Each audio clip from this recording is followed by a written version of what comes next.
제79회 칸 국제영화제가 한국 영화의 열기로 뜨겁게 달아오르고 있습니다. 지난 주말 연상호 감독의 신작 군체와 나홍진 감독의 호프가 연이어 공개되면서 전 세계의 시선을 강렬하게 사로잡고 있습니다. 특히 올해 칸은 한국 영화계에 더욱 특별한 의미를 지니고 있습니다. 한국 영화의 거장 박찬욱 감독이 경쟁 부문 심사위원장을 맡았으며 나홍진 감독의 호프는 무려 4년 만에 한국 영화로는 처음으로 경쟁 부문에 진출하는 쾌거를 이루었습니다. 여기에 연상호 감독의 군체는 미드나잇 스크리닝 부문에 정주리 감독의 도라는 감독 주관에 공식 초청되는 등 지난해 한국 영화 초청작이 전무했던 상황과 비교할 때 그야말로 풍성하고 화제성 높은 라인업을 자랑하고 있습니다.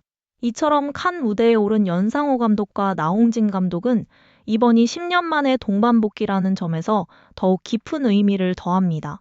두 감독은 지난 2016년 제69회 영화제 당시 나홍진 감독이 비경쟁 부문의 곡성으로 연상호 감독이 미드나잇 스크리닝의 부산행으로 칸을 찾은 바 있습니다. 당시 부산행은 K-좀비라는 독창적 장르를 통해 칸에 신선한 충격을 선사하며 국내 1100만 관객 돌파라는 경이로운 흥행 기록을 세웠습니다. 곡성 역시 칸과 한국 양쪽에서 뜨거운 주목을 받으며 687만 관객을 동원하는 성공을 거두었습니다. 올해 칸에서 첫 선을 보인 작품은 연상호 감독의 군체였습니다. 현지 시각으로 지난 15일 금요일 밤 12시 공식 상영을 통해 칸의 밤을 후끈하게 달구었습니다. 상영 직후 7분간 시원한 기립박수가 쏟아져 나왔다는 후문이며 새벽 3시까지도 배우들의 이름을 연호하는 팬들이 줄을 잇고 영화 속 감염자들의 상징적인 자세를 따라하는 관객들이 속출할 정도였다는 소식이 칸으로부터 전해지고 있습니다. 군체는 제목에서 연상할 수 있듯 집단적으로 사고하고 움직이는 감염자, 즉 좀비들을 전면에 내세워 기존의 좀비물과는 차별점을 두었습니다. 이는 속도감 넘치는 부산행의 K-좀비 탄생을 알린 지 10년 만에 선보이는 또 한 번의 진화입니다. 매드 사이언티스트로 변신한 구교환 배우에 맞서 전지현, 지창욱, 신현빈, 김신록 등 믿음직한 배우들의 치열한 생존기가 펼쳐집니다. 달리는 KTX가 배경이었던 부산행의 수평적 세계를 넘어 이번에는 폐쇄된 고층 빌딩을 무대로 수직의 세계를 좀비와 함께 누비게 됩니다. 이러한 기대감에 힘입어 오는 21일 개봉을 앞둔 군체는 한국 극장가에서도 전체 예매율 1위를 기록하며 관객과의 만남을 준비하고 있습니다. 현지 시각 일요일이었던 지난 17일 밤에는 나홍진 감독의 호프가 뜨거운 화제성을 이어받았습니다.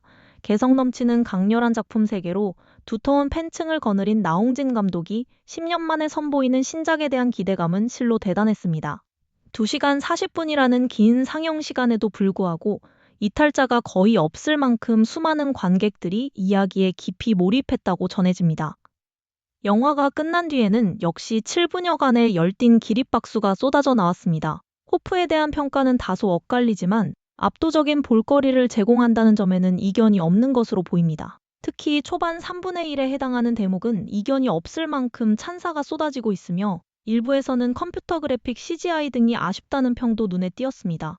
한국 영화 역대 최고 수준인 500억 원 이상의 제작비가 투입된 것으로 알려진 호프는 영화계의 명운이 달린 작품이라 해도 과언이 아닙니다. 비무장지대 DMZ 주변에 정체를 알 수 없는 존재들이 나타나며 벌어지는 이야기라는 짧은 설명에 더해 조인성, 황정민, 정우현, 마이클 패스벤더, 알리시아 비칸데, 테일러 러셀 등 화려한 출연진은 작품의 신비감을 더욱 배가시키는 효과를 낳았습니다. 드디어 칸에서 베일을 벗은 호프는 입이 떡 벌어지는 SF 액션 스릴러 괴수물이라는 전언입니다.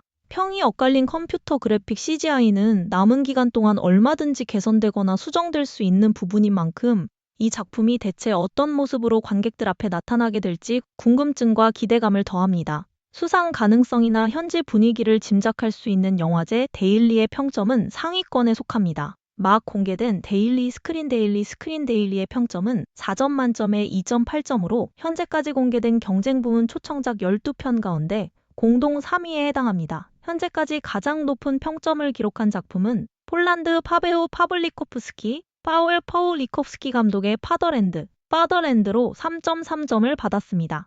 물론 현지 데일리 평점은 참고사항일 뿐 절대적인 것은 아닙니다. 봉준호 감독의 기생충이 칸 황금 종려상을 거머쥐기 바로 1년 전 2018년 영화제에 초청된 이창동 감독의 버닝은 무려 3.8점이라는 아직도 깨지지 않는 역대 최고점을 기록하고도 무관에 그쳐 논란 아닌 논란이 된 바 있습니다. 수상작을 결정하는 것은 어디까지나 그 해의 심사위원들입니다. 올해 심사위원장이 한국의 거장인 박찬욱 감독인 만큼 혹시나 하는 기대가 있는 것도 사실입니다. 다만 박찬욱 감독은 기자회견을 통해 이와 관련하여 명확한 선을 그었습니다. 그는 기대되는 한국 영화들이 3편이나 초대받게 되어 다행이다.